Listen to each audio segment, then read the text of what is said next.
Hello, welcome back to the Brew Bowl. We've got the first of 3 NPC game summaries from round 6 of the Brew Bowl, which is Giant Round for you today. This is the Sloe Thicket Pantry Raiders going up against the Talabecland Griffons. So let's cut over to the report.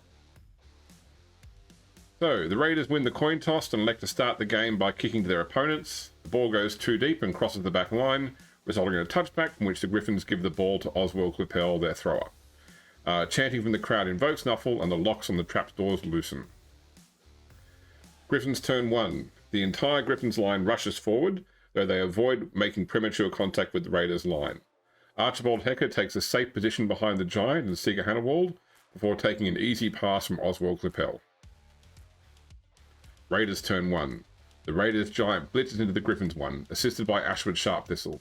He only succeeds in knocking the Griffons Giant back, however. Across the field, the Raiders try to shore up their defence against the Griffons' attack, though minimal contact is made. Griffons turn 2. In retaliation, the Griffons Giant blitzes the Raiders 1. He is more successful, knocking his towering opponent to the ground. Seeger Hannawald and the bona fide big guy move in to block up the Raiders' defences. Archibald Hecker signals for Auburn Renault to run for the scoreline and get ready to receive a pass. Renault, however, is tripped when he tries to break from the Halfling line and goes down. Raiders turn 2. Ashford Sharpthistle pounds Seeger Hannawald into the ground, badly hurting the lineman who has to be stretchered off. The Raiders Giant is too stupid to stand up, so they have to use the combined might of Paul Cottyhill and Cedric Patchwood to knock Archibald Hecker down. They do succeed though, and the ball bounces back behind the Griffons line of players. Alfred Tumblewood, assisted by Kindroot Longbranch and Sago Heathertoes, manages to push back Isabran Beckers. This frees up Sago Heathertoes, who runs over and delivers a foul blow to Auburn Renault.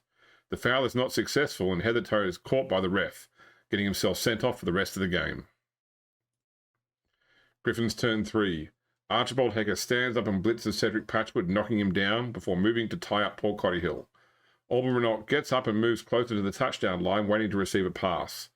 Oswald Clippell grabs the ball and attempts to pass it to Renault. However, his accuracy is off. The ball sails over Renault's head and bounces back towards him, but not close enough to avoid the turnover.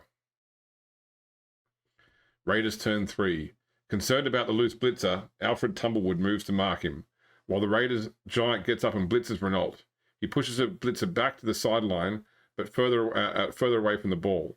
In the main part of the field, Kindroot Longbranch throws a block against Isabran Beckers that badly injures the lineman, though he takes a root in the process. Griffons turn 4. The Griffons Giant blocks Ashford Sharpthistle, knocking the treeman down. Their bona fide big guy comes in to support, and Archibald Hecker blocks the much weaker Paul Cottyhill, but only manages to push him back. On the other side of the field, Oswald Clippell bravely runs in to mark the Giant, which allows Auburn Renault to blitz Alfred Tumblewood, sending him to the injury bin in the process. Renault then tries to go for the ball, but is tackled by the Giant. Raiders turn 4.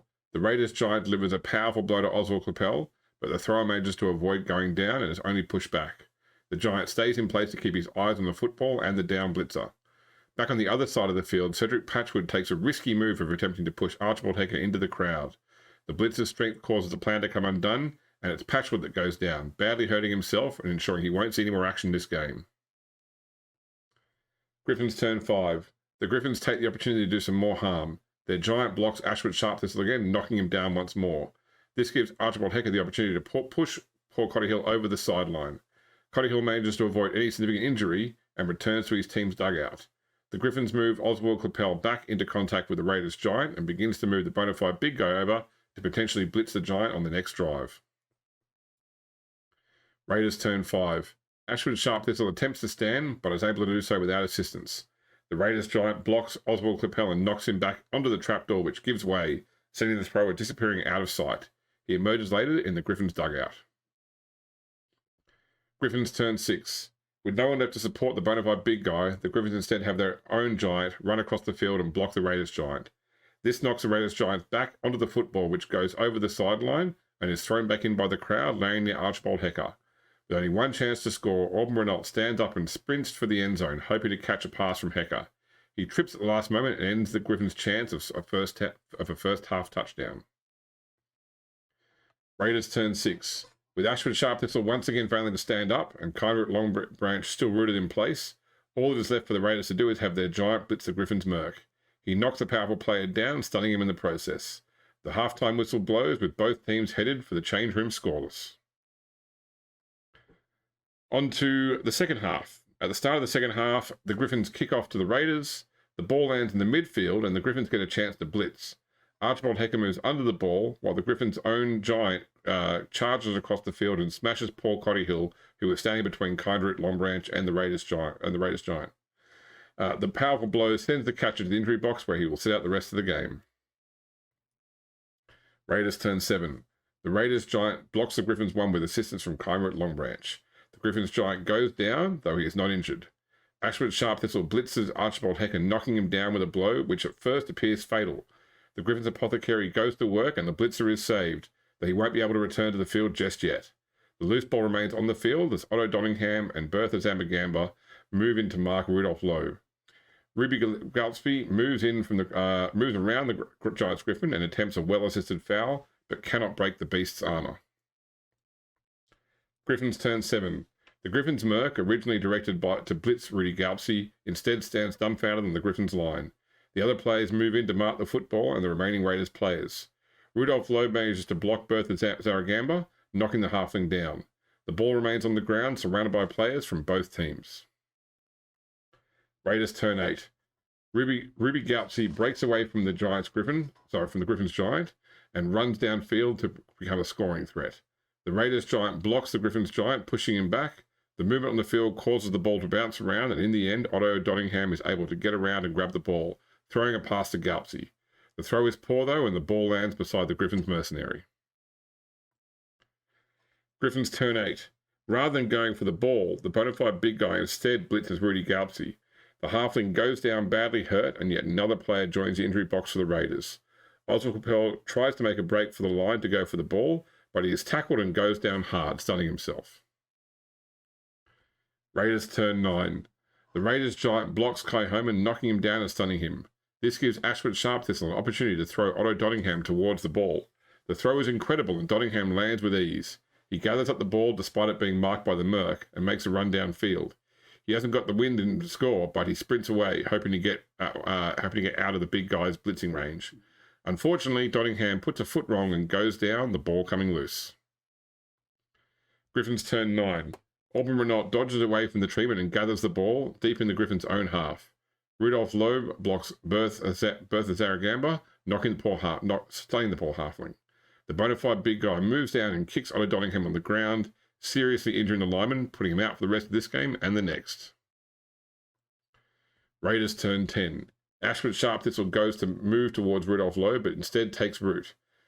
The Raiders giant blocks the Griffins giant with a devastating blow that stuns the other giant. This frees up Kindred Longbranch to begin moving into a defensive position, though his limited movement reduces his options. Griffins turn 10. The down Griffins players all get up, before Auburn Renault runs and makes a handoff to Rudolph Loeb. The lineman goes running towards the end zone. Raiders turn 11. Unable to reach the ball carrier directly, Bertha Zaragamba instead stands up and sprints over to Ashford Sharp Thistle. The treeman takes aim and tries to hit the ball carrier with the brave halfling. His accuracy is just off, however, and the halfling lands successfully, but is only marking Loeb. The Raiders giant tries blocking Oswald Clapel, but only pushes him back. Griffins turn 11. Not wanting to mess around with chance, Rudolph Loeb blitzes Bertha Zaragamba, seeing the halfling down stunned. This frees up Loeb to run into the Griffins' first touchdown of the match, giving them a 1-0 lead in the dying moments of the game. Raiders turn 12. The Griffins' kickoff goes deep, and there is no possibility for a touchdown, even if the only remaining halfling was thrown. Instead, the Raiders giant charges across the field into Rudolph Loeb as vengeance for the Griffins' score. The Griffins' line remains strong, however, and Loeb is only pushed back. Bertha Zaragamba sprints towards the ball, hoping to pick it up and throw a quick pass to Ashford Sharp Thistle for stats. However, the uneven ground sends a halfling tumbling, stunned, and the ball goes loose. Griffins turn 12. With so many players around the Raiders giant, their mercenary big guy is able to throw an effective block, blitzing the monstrosity down. This frees up the Griffins giant to blitz across the field into Ashford Sharp Thistle. He smashes into the treeman and badly hurts him, leaving very little room in the Raiders' injury box. The remaining Griffins players surround the fallen Raiders giant and attempt to foul, but they're only able to stun the beast. The final whistle blows and the Griffons take the game with a 1-0 victory. So that was the end of the game of the Sloe Thicket Pantry Raiders versus the Talabecland Griffons. We've still got 2 more NPC matches to report on from round 6, so stand by, more videos to come. Hope you're still enjoying the Brew Bowl. Don't forget to check out the Discord, AP Gaming Real, where you can chat to the players. Otherwise, we look forward to seeing you next time. Have a good day.